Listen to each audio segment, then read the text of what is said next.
અમદાવાદ મિત્ર ન્યૂઝમાં આપનું સ્વાગત છે।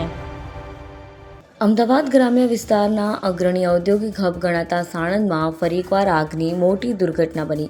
સાણંદના મોરૈયા વિસ્તારમાં આવેલ કલર બનાવ કંપનીમાં અચાનક ભીષણ આગ ફાટી નીકળતા સમગ્ર વિસ્તારમાં અફરાતફરી મચી ગઈ। આગની તીવ્રતા એટલી વધારે હતી કે તેના ધુમાડાના ગોટે ગોટા દૂર દૂર સુધી જોવા મળ્યા હતા। મળતી માહિતી અનુસાર મોરૈયામાં આવેલ આ ખાનગી ફેક્ટરી કલર બનાવવાનું કામ કરે છે। કંપનીમાં કલર અને તેમાં વપરાતા જ્વલનશીલ કેમિકલનો મોટો જથ્થો હાજર હોવાના કારણે આગે જોતજોતામાં રૌદ્ર સ્વરૂપ ધારણ કરી લીધું હતું અને આખી ફેક્ટરીને ઝપેટમાં લઈ લીધી હતી।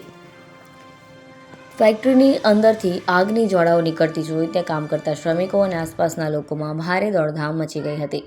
ઘટના અંગે તાત્કાલિક ફાયર કંટ્રોલ રૂમને જાણ કરવામાં આવતા સાણંદ અને આજુબાજુના સ્ટેશનો પરથી ફાયર વિભાગની ગાડીઓનો મોટો કાફલો ઘટના સ્થળે દોડી ગયો હતો। ફાયર ફાઇટરોના જવાનોએ પાણી અને ફોમનો મારો ચલાવી આગ પર કાબૂ મેળવવાની યુદ્ધના ધોરણે કામગીરી હાથ ધરી। ફેક્ટરીની અંદર કોઈ મજૂર ફસાયું છે કે કેમ અને આગ કયા કારણોસર લાગી, શોર્ટ સર્કિટ કે અન્ય કોઈ કારણ, તેની સત્તાવાર વિગતો હજુ સામે આવી નથી।